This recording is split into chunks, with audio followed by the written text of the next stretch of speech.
श्री गणेशाय नमः। श्री रामचरितमानस अयोध्या कांड 77वां दोहा। औरों करि अपराध कोय और पाव फल भोग, अति विचित्र भगवंत गति को जग जाने जोग। किंतु इस अवसर पर तो इसके विपरीत हो रहा है। अपराध तो कोई और ही करे और उसके फल का भोग कोई और ही पाए। भगवान की लीला बड़ी ही विचित्र है, उसे जानने योग्य जगत में कौन है। राय राम राखन हित लागी, बहुत उपाय किए छलु त्यागी। लखी राम रुख रहत न जाने, धर्म धुरंधर धीर सयाने। राजा ने इस प्रकार श्री रामचंद्र जी को रखने के लिए छल छोड़कर बहुत से उपाय किए, पर जब उन्होंने धर्म धुरंधर धीर और बुद्धिमान श्री राम जी का रुख देख लिया और वे रहते हुए न जान पड़े, तब नृपशिय लाई उर लीनी, अति हित बहुत भात सिख दीनी। कही बन के दुख दुसह सुनाए, सासु ससुर पितु सुख समुझाए। तब राजा ने सीता जी को हृदय से लगा लिया और बड़े प्रेम से बहुत प्रकार की शिक्षा दी। बन के दूसरे दुख सहकर कह सुनाए, फिर सास ससुर तथा पिता के पास रहने के सुखों को समझाया। शिय मनु राम चरण अनुरागा, घरु न सुमंगु बनु विषमु न लागा। और हूँ सब ही सिय समझाई, कही कही विपिन विपति अधिकाई। परंतु सीता जी का मन श्री रामचंद्र जी के चरणों में अनुरक्त था, इसलिए उन्हें घर अच्छा नहीं लगा और ना ही वन भयानक लगा। फिर और सब लोगों ने भी वन में विपत्तियों की अधिकता बता बताकर सीता जी को समझाया। सचिव नारी गुर नारी सयानी, सहित स्नेह कही मृदुवानी। तुम कहो तो न दीन बनवासु, करहु जो कहे ससुर गुर सासु। मंत्री सुमंत्र जी की पत्नी और गुरु वशिष्ठ जी की स्त्री अरुंधति जी तथा और भी चतुर स्त्रियां स्नेह के साथ कोमल वाणी से कहती हैं कि तुमको तो राजा ने वनवास दिया नहीं है, इसलिए जो ससुर गुरु और सास कहें तुम तो वही करो। 78वां दोहा।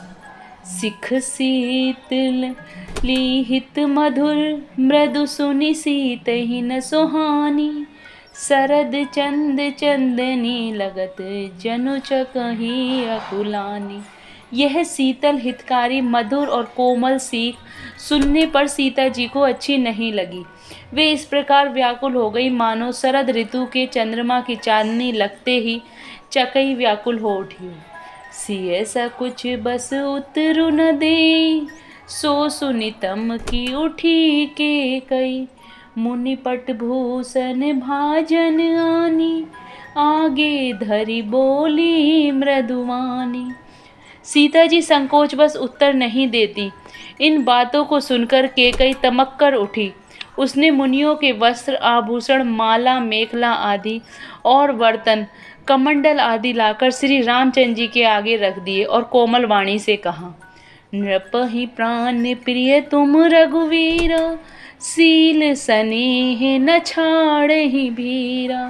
सुकृत सुज सुपर लोक न साऊ, तुम ही जान बन कहे न काऊ। हे रघुवीर, राजा को तुम प्राणों के समान प्रिय हो। भीरु प्रेमवश दुर्बल हृदय के राजा सील और स्नेह नहीं छोड़ेंगे। पुण्य सुंदर यश और परलोक चाहे नष्ट हो जाए, पर तुम्हें बन जाने को वे कभी ना कहेंगे। अस विचारी सोई करहु स्वभावा, राम जननी सिख सुनि सुख पावा। भूप ही बचन वान सम लागे, करहि न प्राण प्यान भागे। ऐसा विचार कर जो तुम्हें अच्छा लगे वही करो। माता की सीख सुनकर श्री रामचंद्र जी ने बड़ा सुख पाया, परंतु राजा को ये वचन बाण के समान लगे। वे सोचने लगे, अब भी अभागे प्राण क्यों नहीं निकलते। लोग विकल मूर्छित नर नाहु, कहा करहि कछु सूझ न काहू। राम तुरत मुनि वेशु बनाई, चले जनक जननी सिरुनाई। राजा मूर्छित हो गए, लोग व्याकुल हैं, किसी को कुछ सूझ नहीं पड़ता कि क्या करें। श्री रामचंद्र जी तुरंत मुनि का वेश बनाकर और माता पिता को सिर नवाकर चल दिए। 79वां दोहा। सजीवन साजु समाजु सबु, वनिति बंधु समेत, बंदी विप्र गुरु चरण प्रभु, चले करहि सब ही अचेत। वन का सब साज सामान सजकर वन के लिए आवश्यक वस्तुओं को साथ लेकर श्री रामचंद्र जी स्त्री श्री सीता जी और भाई लक्ष्मण जी सहित ब्राह्मण और गुरु के चरणों की वंदना करके सबको अचेत करके चले। निकसी वशिष्ठ द्वार भय ढाड़े, देखे लोग विरह दबुदाड़े, कही प्रिय वचन सकल समुझाए, विप्र वृंद रघुवीर बोलाए। राजमहल से निकलकर श्री रामचंद्र जी वशिष्ठ जी के दरवाजे पर जा खड़े हुए और देखा कि सब लोग विरह की अग्नि में जल रहे हैं। उन्होंने प्रिय वचन कहकर सबको समझाया। फिर श्री रामचंद्र जी ने ब्राह्मणों की मंडली को बुलाया। गुर सन कही वर शासन दीनी, आदर दान विनय बस कीनी, जाचक दान मान संतोषे, मीत पुनीत प्रेम परितोषे।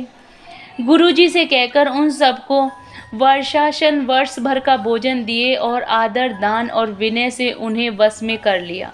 फिर याचकों को दान और मान देकर संतुष्ट किया तथा मित्रों को पवित्र प्रेम से प्रसन्न किया। दासी दास बोलाई बहोरी, गुरहि सौंपी बोले कर जोरी, सबके सार संभार गोसाई, कर भी जनक जननी की नाई। फिर दास दासियों को बुलाकर उन्हें गुरुजी को सौंपकर हाथ जोड़कर बोले, हे गुसाई, इन सब की माता पिता के समान सार संभार करते रहिएगा। 12 बार जोरी जुग पानी, कहत राम सब सन मृदुवानी, सोई सब भांति मोर हितकारी, जेहिते रहे बुहाल सुखारी। श्री रामचंद्र जी बार बार दोनों हाथ जोड़कर सबसे कोमल वाणी कहते हैं कि मेरा सब प्रकार से हितकारी मित्र वही होगा जिसकी चेष्टा से महाराज सुखी रहें। 80वां दोहा। मातु सकल मोरी विरह, जेहि न होई दुख दीन, सोई उपाय तुम करहु, सब पुर जन परम प्रवीण। हे परम चतुरपुरवासी सज्जनों, आप लोग सब वही उपाय करिएगा जिससे मेरी सब माताएं मेरे विरह के दुख से दुखी ना हों। एहि विधि राम सब ही समझावा, गुरुपद पदम हर्षि सिरुनावा, गणपति गौरी गिरी सुमनाई, चले आशीष पाई रघुराई। इस प्रकार श्री राम जी ने सबको समझाया और हर्षित होकर गुरु जी के चरण कमलों में सिर नवाया। फिर गणेश जी, पार्वती जी और कैलाशपति महादेव जी को मनाकर तथा आशीर्वाद पाकर श्री रघुनाथ जी चले।